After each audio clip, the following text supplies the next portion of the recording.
her in 1995. She was my classmate in college. We took Bachelor of Science in Respiratory Therapy at San Pedro College. Nakita ko na sa kanya kung gaano siya ka matulungin. As an RT student, we do the nebulization sa mga asthmatic. There are really patients na hindi talaga afford. So, hindi na ma-nebulize. So, pupunta siya sa head ng pulmonary department. May sample tayo na nebule. So, pag meron, ibigay. Sara spent 4 years of law school at the San Beda and her final year in San Sebastian. Ang alam ko talaga magdodoktor. Kaya nga nag-medical eh. Especially when her mom got sick, she was really there. I don't want to be separated with my mom. That's why I built my house beside her house. Sara is authentic. Kita mo, hindi siya always nagsasalita. But when she talks, she means it. The female version of her father. That is the reason why she's very careful in her decision making.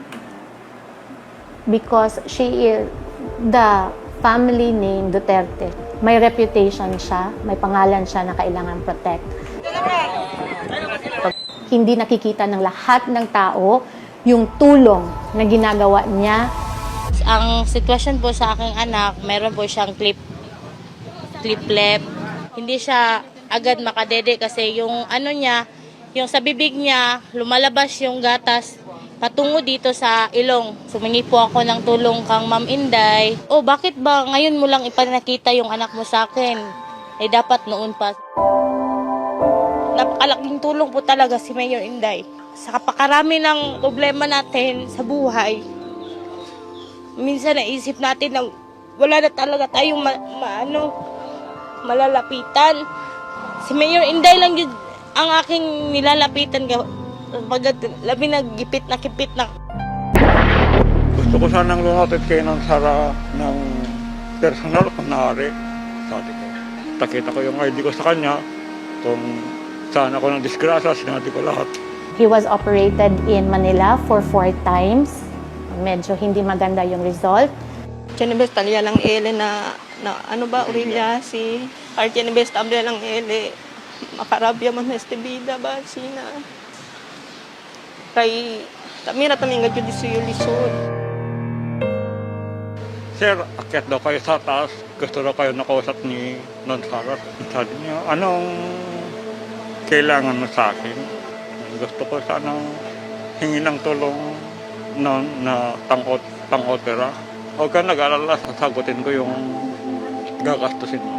Mga 800 to 900,000 na ang nagastos ni Mayor.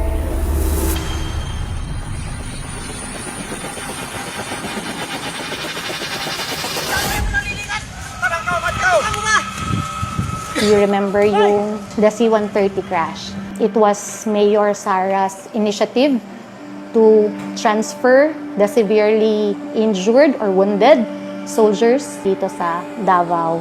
Hindi na siya kailangan sabihan. Kusa niya nang gawin. Congratulations, Salamat ako sa inyo.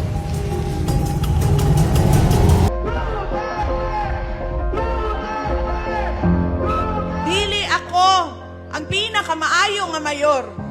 Pero walay makapildi sa ako Sa kakusog, sa ako ang kasing-kasing. Nga buhaton ang tanan sa ako ang trabaho. Ang swerte ng Pilipinas may Sara Duterte. Because I am a witness of how she helped people.